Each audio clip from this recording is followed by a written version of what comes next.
And his topic tonight is dealing with numismatic collection in your estate, so estate planning for all your coins. Thank you. I started organizing this presentation about 7 years ago, and when I retired I found out that my coins were a big mess. So what I'd like to do tonight is I want to give you some ideas and suggestions on how to organize your collections, some of the problems I've had, and some of the things that I've learned from a number of club members that would make things a little bit easier for you. The second thing that I'd like to cover is you have these coins, there are some that you will not want or you'd like to get rid of. I'm going to give you some options on what you can do with them, especially if your family doesn't want them. And then lastly, we're just going to briefly cover estate documents. Just some general information. I just want to be clear that I am not an attorney. I never will be. Estate documents are run by your by the rules of the state that you live in, so it's important. But I wanted to bring out a couple things because I found out at the time I had a will that was 20, 30 years old.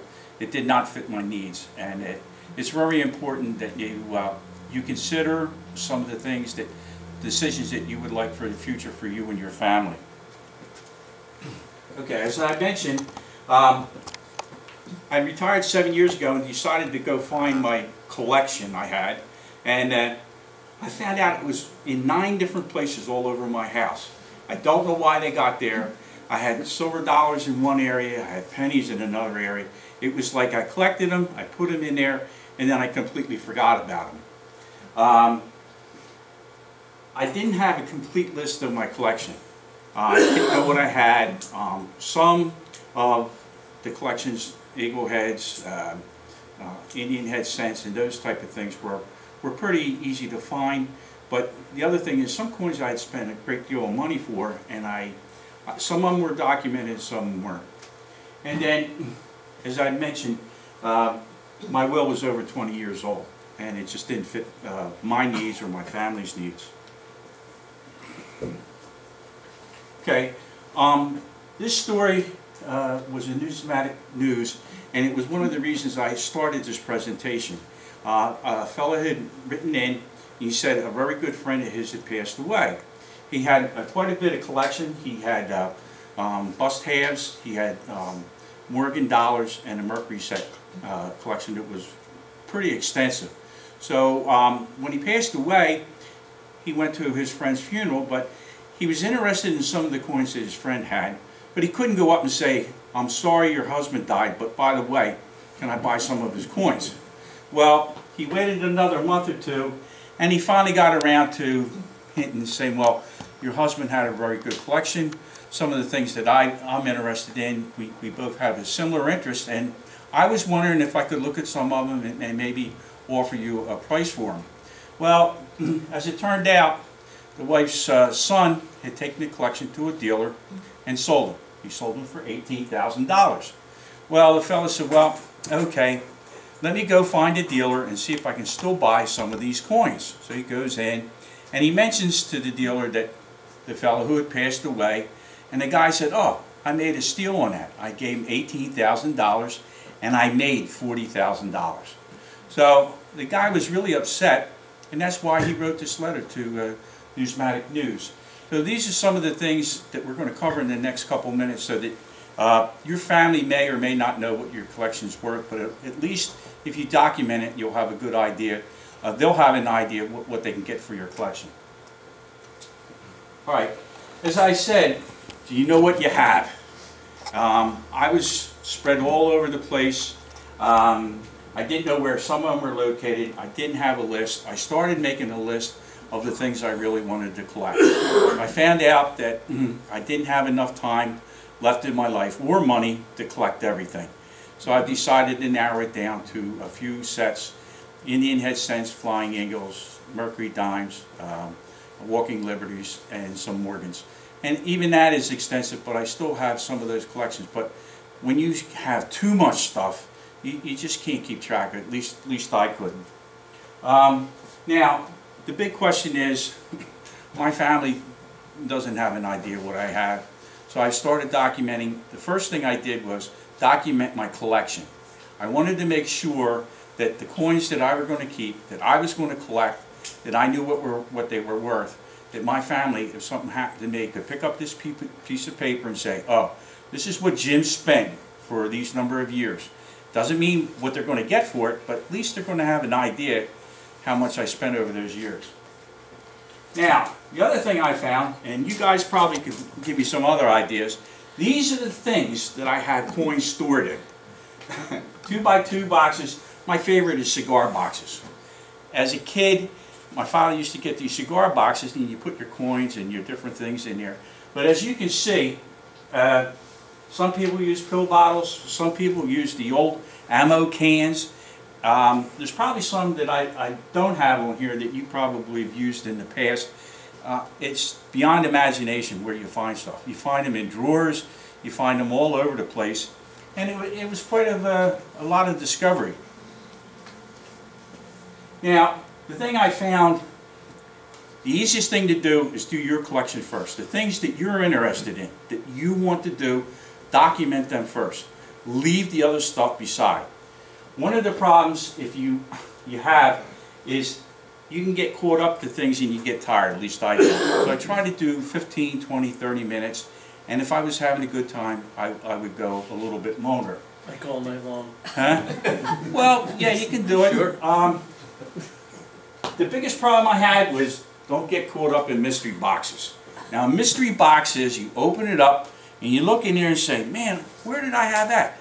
I haven't seen this in 25 years. But it has everything in it. It has currency, it has foreign coins, it has this. When you get into it, you start looking through it, next time, you know, an hour is going by. And you say, well, is this wasted time? So the easiest thing to do is you open up that mystery box and you say, are any of these coins in here deal with my collection? If not, put them aside. Put them aside for right now. And then the other thing I found is I would go through and put things together and I didn't label them. So then I'd have to go through 2x2 boxes. And a good friend is if you have labels, sticky labels, paint, paint or masking tape, Post-its, or the best thing is a label machine. For the price, once you label the box, at least you can find it again. And if you change things, you take the label off and you make a new one. So finding this stuff and labeling it, once you get it into a situation where you know where it is, really makes a big difference. Now, these are the three things that I came up with, what you can do with your collection. My hope, and I guess everybody in this room, is try to pass off something to a family member. Second thing is you sell it. The other thing is to donate it. All right, passing your collection on to your family, as I've had a discussion with a number of club members. When you announce this to your children, would you like part of my collection? This is what they say first. How much is it worth? How much is it worth? Okay, when they say that, what it means is, how much can I sell it for? Okay. Now, if you have a number of people, you should designate who gets what, if they do care about it. And the other people who don't want it, well, you can offset some of your inheritance or your estate to give them money to compensate for the collection that you gave to somebody.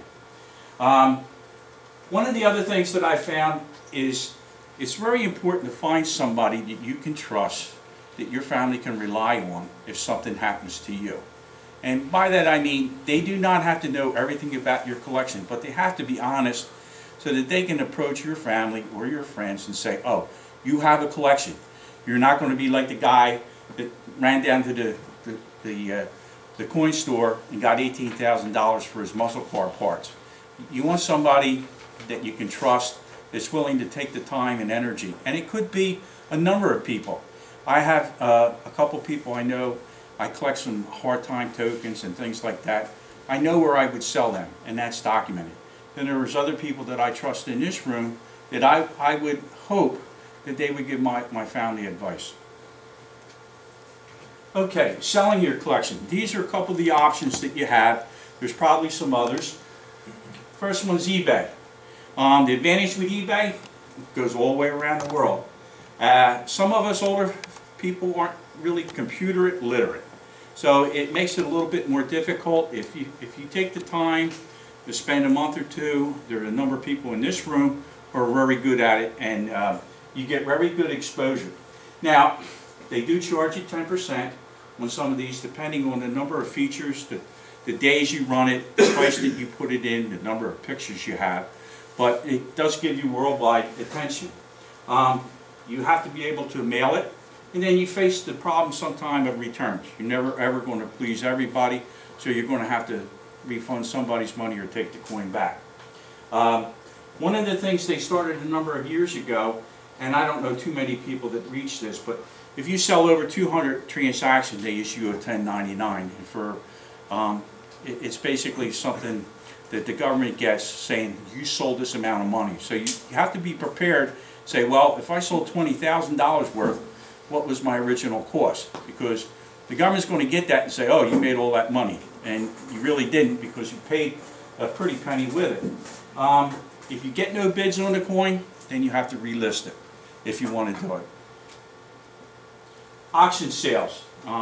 We've heard Heritage, Stacks, all these. A lot of people, if you have very expensive coins or unique coins and you want maximum exposure, auction sales are to go. There's a number of small ones around here. You can put your coin up for bid as a minimum bid or unreserved. If your minimum bid is not received, then it's not sold. If it's sold unrestricted, when the hammer goes down, that's the price of the coin, and that's what the person sells it for. Again, if you have specialty coins, I've looked at some Irish coins. There's some auctions in Europe and England. I've researched them. I don't know how it works, but if you're looking for unique things, sometimes you have to go to places where they're the most common. And I've known some people who get some very good deals that way. There is a seller's fee on a lot of these, so what you sell the coin for is not really what you're going to get. There's going to be a commission involved with it. And sometimes it takes quite a while to get your money back. Sometimes 45 to 60 days on some auctions. So if you need the cash right away, it's not always the best alternative. Selling to a dealer. Now, this is one of the funny things. When I go to a coin show and there's a coin worth $100, I don't want to pay $100 for it. I want to pay $85 or $90 for it. Yet when we go to sell it, what do we want for it? We want $100. Well, if you go to a dealer, think about it. He can't buy your coin for $100 and sell it to you for $90. That's just not going to work. So most dealers, they'll look at the gray sheet. They'll give you 65 or 70% of what the coin's worth. Now, the one good thing is if you've had coins for a while, they've appreciated in value. So in a lot of cases, you're going to make money. But you have to understand, you have to give the dealer a chance to make some of his own money. Now, the one advantage with them, it's cash. And that's good. And it's right there on the spot. So you walk out the store, you have your money in your pocket, and there's less aggravation to go with. Selling at a coin show. You can take your collection or your group of coins to a number of dealers. Baltimore, Wilmington has their show for 3 days, and you can walk around and shop them. You say, well, what would you give me for these? And a lot of the dealers, if they specialize in that, you may get a much better price. Other dealers don't deal in that particular denomination of the currency or your coins, and they'll give you a so-so price. But it's a realistic price to shop your coins around, because you're going to find out very soon exactly what they think it's worth. Again, you're not going to pay a commission. Cash, you walk out the door, less time. The other thing that I've seen in a number of years now, some of our members and other members rent a table at a coin show. They split a table with somebody, they have 2 of their own cases there, and it's a good opportunity. It's very reasonable to sell. You have the same population that comes through there, and if you want to get rid of your excess stuff and you want to sell it at a reasonable price, you can have a lot of fun. The other good thing about splitting a table with somebody, if you have to get up and use the convenience, you have somebody watching you. And it's easier to have 2 people at a table than 1. Okay, donating your coins. I found out one of the things I've always liked about this club is, the future of coin collecting and numismatic collecting is youth. I mean, we're not all going to be around, but I would like to pass on some of the things that I have, or knowledge I have, plus some of the coins to younger people. And these are some of the clubs. The Delaware Coin Club, in May, Pam runs the show. We have a metal detector.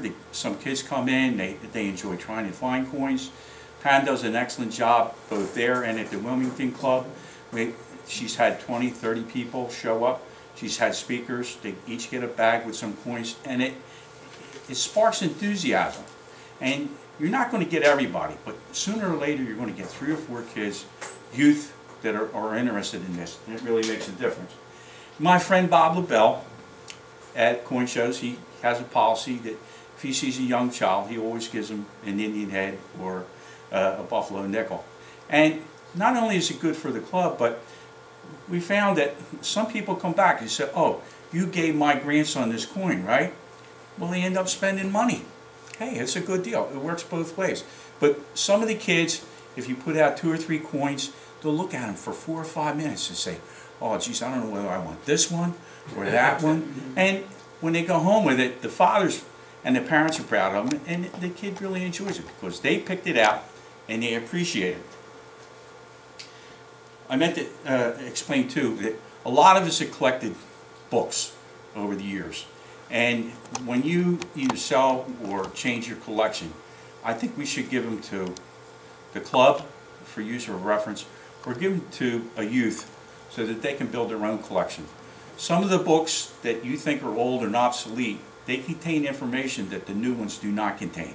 The new ones today have color, they're bright, they do a lot of things, but some of the variations that you can't find are in the old books.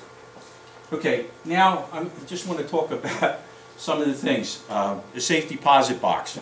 There's been a lot of changes with rules with banks. This is another thing that I suggested you write down. If you have a safe deposit box, does people in your family know where the box is? Better yet, do they know where the key is? The keys. Okay, Yeah. and you should write down the people authorized. Today, it's generally the wife or husband.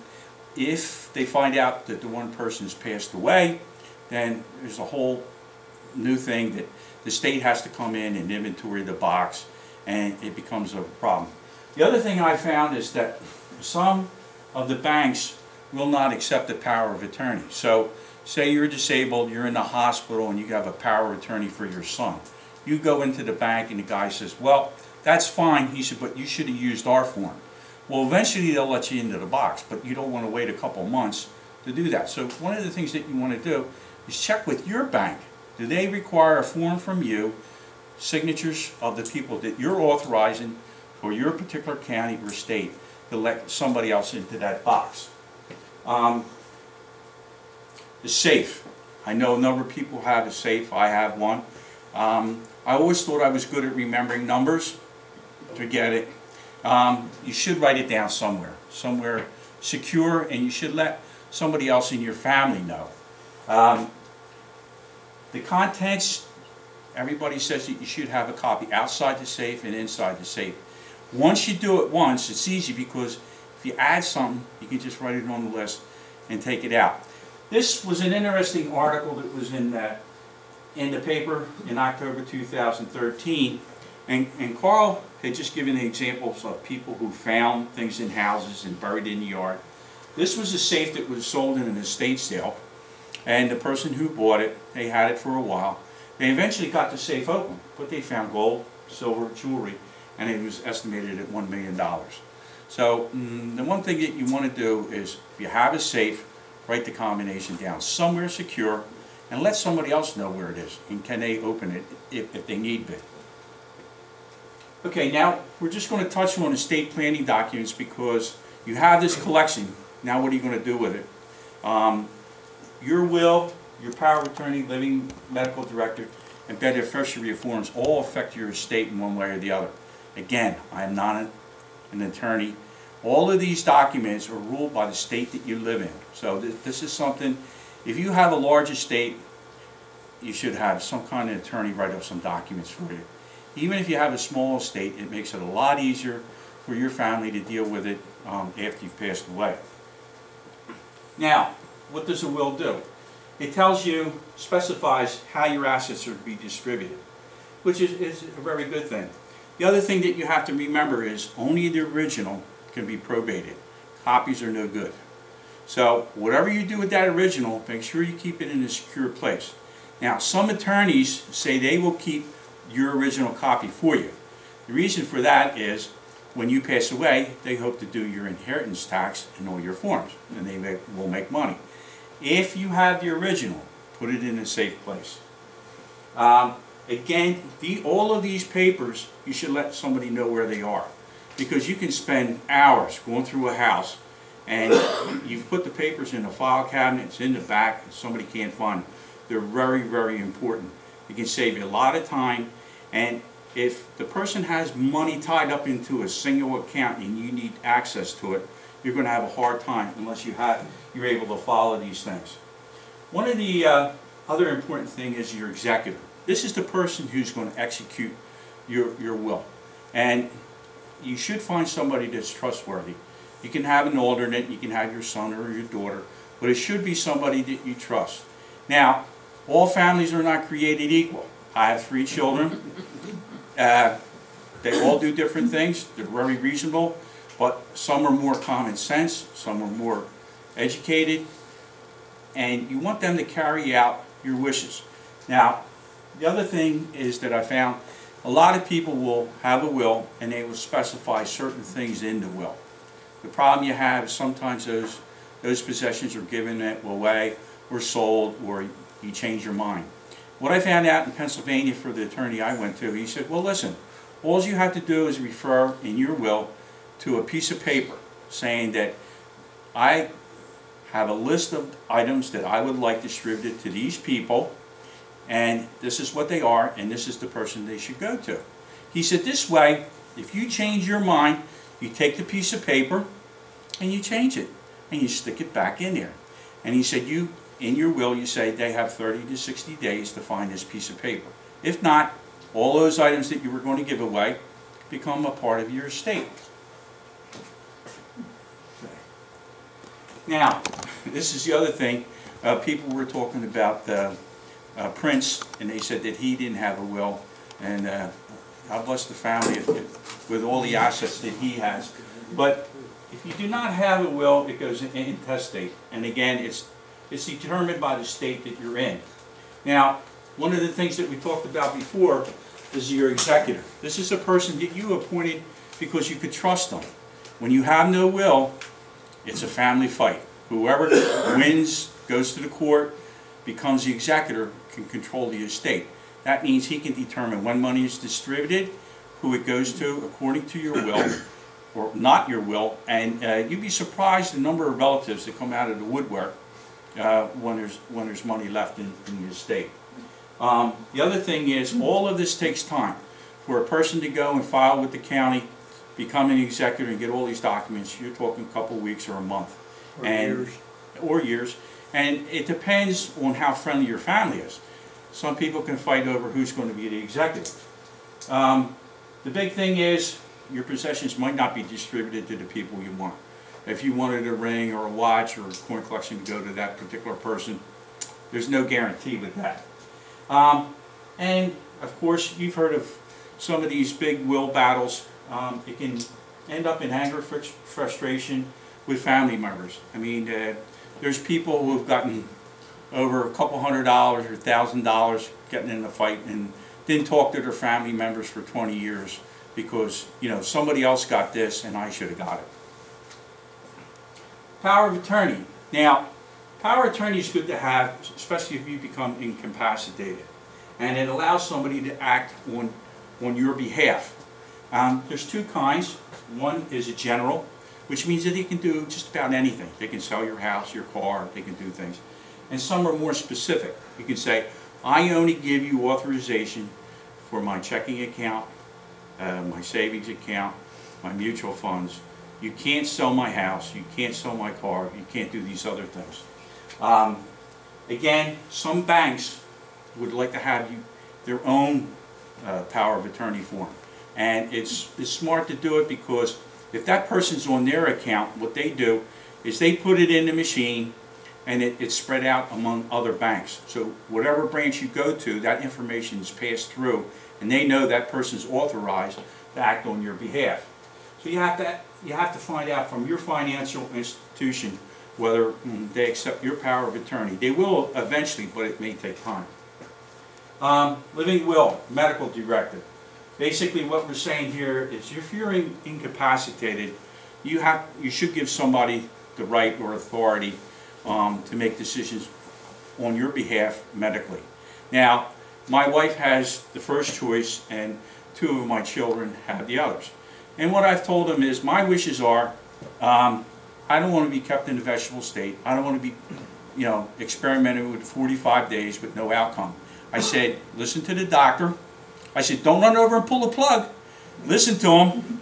But I said, this is what I want. If that decision comes down, you should not feel guilty about it because this is what I want. It takes the pressure and the guilt off of it. I knew a person who was Italian. The grandfather had a massive heart attack, had 3 sisters, 2 were willing to let him go, 1 wasn't. They kept him alive for 45 days with really no realistic outcome. So these are some of the decisions that you have to make. And nowadays, if you go in the hospital, they don't even ask you your name first. They say, do you have a power of attorney? The very first thing. Bryn Mawr Hospital, all these other hospitals is the same thing. Because they know they don't want to give you any extra care if you don't wish it or your family doesn't want it. Okay, now we're going to go over some beneficiary forms. And the reason I put these in here, these are outside your will. Whatever these forms say, they go to the beneficiary that you have on here. Your will has no effect on these forms. Your retirement account, your IRAs. My wife and I, my money goes to her, her money goes to me, then it gets distributed to my children or the grandchildren. It will go directly to them. Insurance policies are outside your will. Whoever you put on that, they're the ones that get it. Annuities, which is a form of insurance, is the same deal.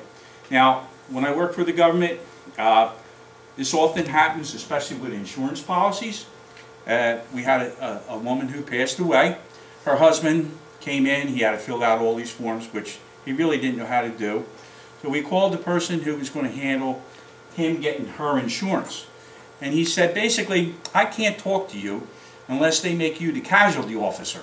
I said, what the heck is a casualty officer? He says, well, this basically means I can give you the information, you can talk to him, fill out the forms, and he'll get the money. I said, oh, okay, that sounds good. So that's what we did. But he said, you know, Jim, one of the problems we had people who worked for the government for 30 years, and the beneficiary was his first wife. Ooh. So he's been divorced for 20 years. He passes away, and the government representative calls the first wife and says, oh, by the way, your husband gave you a $100,000 insurance policy.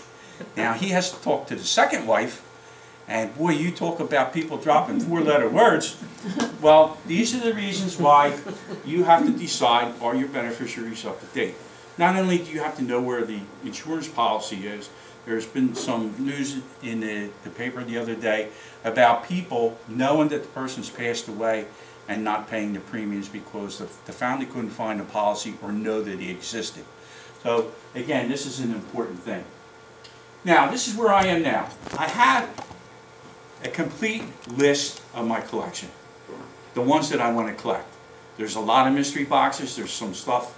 I'm down to 3 places. I still have a lot of work to go, but considering where I was a number of years ago and what I've learned from other club members, it's a big difference.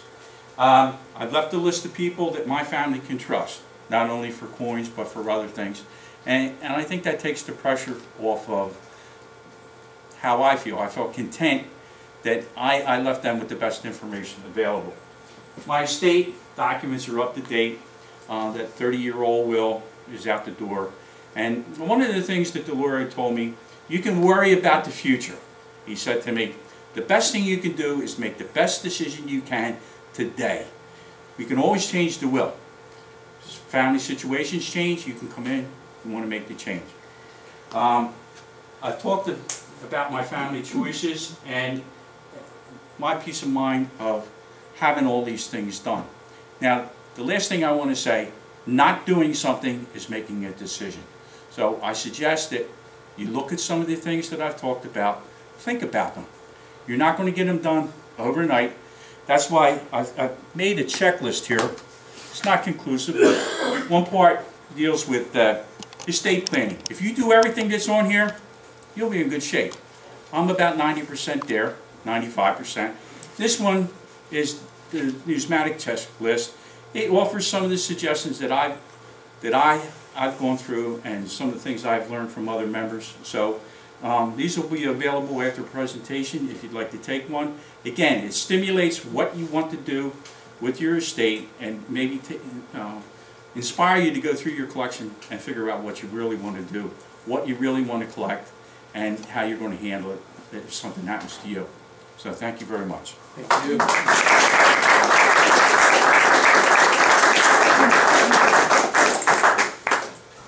Wow.